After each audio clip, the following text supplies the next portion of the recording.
Bonjour et bienvenue encore une fois dans cette nouvelle capsule vidéo où nous allons voir toutes opérations d'analyse des rasters telles que les analyses hydrologiques qui sont des opérations qui permettent d'analyser ou de modéliser le comportement de l'eau sur un territoire à partir de modèles numériques de terrain. Dans cet exercice, nous allons voir comment extraire un réseau hydrographique, comment délimiter des bassins ou des sous-bassins à partir de modèles numériques de terrain. Dans un premier temps, nous allons effectuer quelques opérations sur les modèles numériques de terrain collectés lors de la séance précédente. Dans cet exercice, nous allons utiliser les images raster que nous avons collectées. La première opération de pré-traitement va consister déjà à vérifier notre système de coordonnées. Voilà, pour bien sûr le mettre dans le système de coordonnées voulu, donc UTM zone 30 nord pour la Côte d'Ivoire. Une fois le système de coordonnées défini, nous allons bien sûr fusionner nos différents rasters individuels afin d'obtenir un raster sur lequel nous allons effectuer la suite des traitements. Donc, pour fusionner, nous allons chercher l'algorithme fusion dans notre boîte à outils de traitement. Nous allons importer nos différents rasters. Il y en a 4. Une fois les rasters importés, on fusionne et nous allons obtenir un raster fusionné que nous allons détacher de la liste des rasters que nous pouvons maintenant fermer. Nous allons vérifier le système de coordonnées de ce raster fusionné. Nous remarquons qu'il n'est pas dans le même système de coordonnées que notre projet. Nous allons le reprojeter en utilisant le programme projection WAP. Donc, utiliser le système d'origine qui est de 84 et le mettre dans le système de coordonnées de travail qui est UTM zone 39. Après exécution, nous allons obtenir un fichier, un raster reprojeté sur lequel nous pouvons vérifier effectivement que le système de coordonnées est bien le même et nous avons une résolution de 30 mètres de résolution au niveau des pixels. Nous pouvons par la suite réduire l'emprise de notre fichier raster en le coupant par exemple suivant le contour de notre zone d'étude. Ce fait, nous allons dans raster, extraction, découper le raster selon une couche de masse, on va définir le fichier reprojeté, le raster reprojeté suivant la couche Bondoko. Voilà, et simplement indiquer au niveau de faire coïncider l'emprise des rasters avec l'emprise de la couche masse et indiquer nos data value, la valeur de 0 ou nos data value de telle sorte que il n'y a pas de contour noir autour du résultat exécuté. Donc nous allons retenir bien entendu un fichier découpé qui suit le contour de notre zone d'étude. Pour l'extraction de notre réseau hydrographique, nous allons recourir à une extension offerte par QGIS. Il s'agit de l'extension Saga GIS que nous pouvons simplement retrouver dans la liste des extensions spécialisées Saga et retrouver le programme Processing Saga Next Gen Provider que nous pouvons simplement installer et utiliser. Dans notre cas, il est déjà installé. Nous allons simplement le retrouver au niveau de notre boîte à outils de traitement et retrouver l'outil Saga GIS avec plusieurs sous-programmes qui peuvent être utilisés justement pour l'extraction des réseaux hydrographiques. La première étape va consister ici à réduire ou à combler tous les vides qui sont susceptibles de se présenter au niveau de notre modèle numérique de terrain en utilisant le programme Fill que nous retrouvons au niveau de Saga GIS. Donc, nous allons utiliser Fillskin ici fait par OneNLO et nous allons utiliser notre MNT découpé et simplement exécuter en conservant un fichier temporaire que nous allons plus tard enregistrer.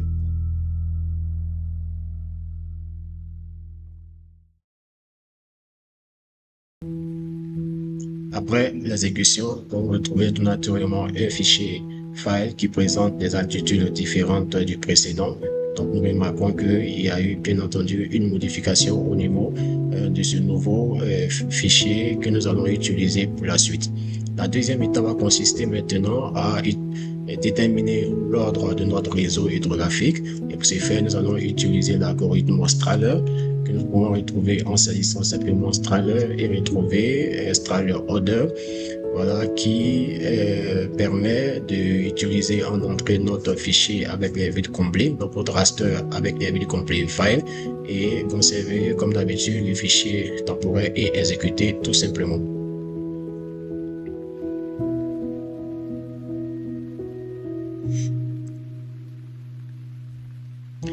Après l'exécution, nous retrouvons tout naturellement un fichier, voilà, Strahler, nous pourrons décrocher les autres, donc qui présente naturellement le réseau hydrographique avec des encombrements. Donc pour cela, nous allons effectuer la symbologie pour styler notre couche raster, donc en utilisant une palette de couleurs, voilà, unique.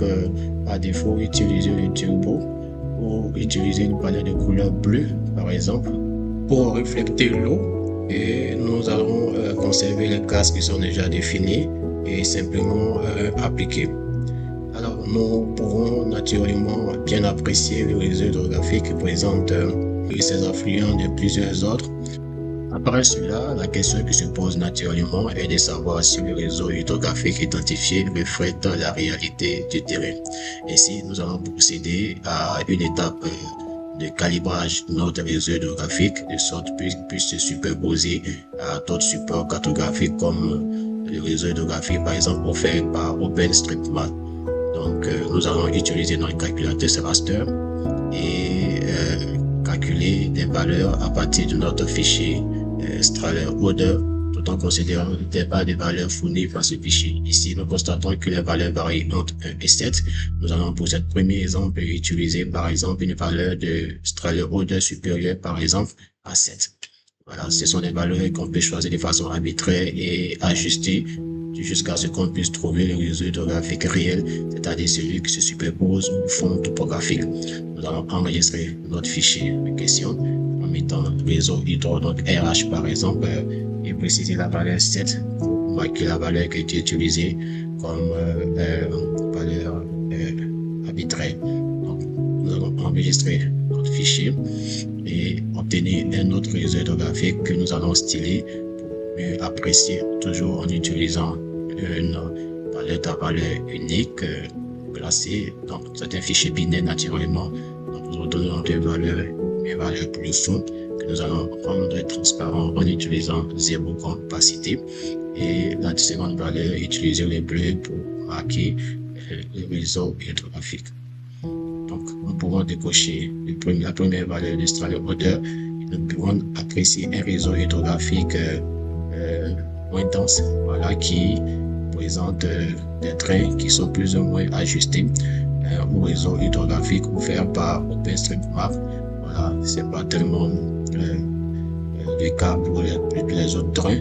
Donc, nous pouvons, pour cet exercice, nous baser sur cette valeur de 7 pour obtenir le réseau hydrographique réel de notre zone d'étude.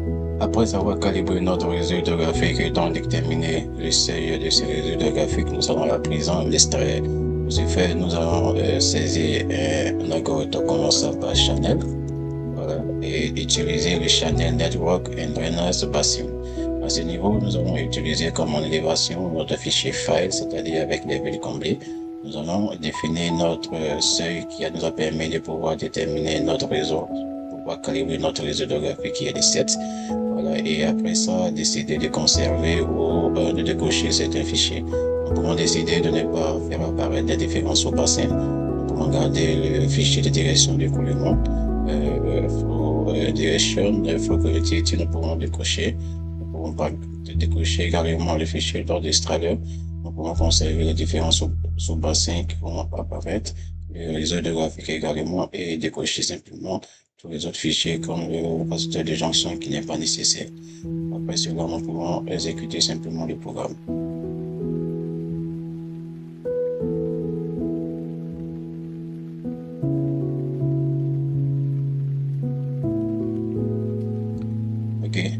Après l'exécution, nous obtenons naturellement tous les rasters, tous les fichiers que nous avons décidé de conserver, à savoir les différents sous-bassins qui sont là, Donc également les fichiers de flow direction, donc avec les directions d'écoulement et aussi les réseaux hydrographiques. Alors, nous avons dans un premier temps essayé de styler notre réseau hydrographique, voilà, qui est présenté sous forme de fichier shapefile pour apercevoir. On décocher d'abord le réseau hydrographique qui était déjà déterminé, donc décocher le réseau hydrographique et conserver notre réseau hydrographique qui a été extrait bien entendu à partir de celui qui a été calibré. Donc nous pouvons déjà inspecter notre table attributeur et voir que nous avons environ 606 trains et avec les ordres d'extraits qui sont définis là, on n'est pas confondre avec l'ordre des cellules. Donc nous avons stylé notre shapefile des réseaux hydrographiques en faisant une gradation à partir de l'ordre odeur, voilà, et puis en se basant sur la taille que nous pouvons essayer de déjà déclasser et voilà, essayer par exemple de diminuer, réduire la taille. Donc au lieu de réduire un peu la taille des différentes zones, donc de 0, 3 par exemple, on peut aller de 0,3, 0,3 à 1 pour être un peu, voilà, et bien sûr la taille de ces différentes zones va s'ajuster par rapport à l'ordre d'extraction que nous pouvons personnaliser. Ici 1, l'ordre 2, l'ordre 3 et l'ordre 4. Nous pouvons choisir une couleur qui reflète les réseaux hydrographiques. Bleu.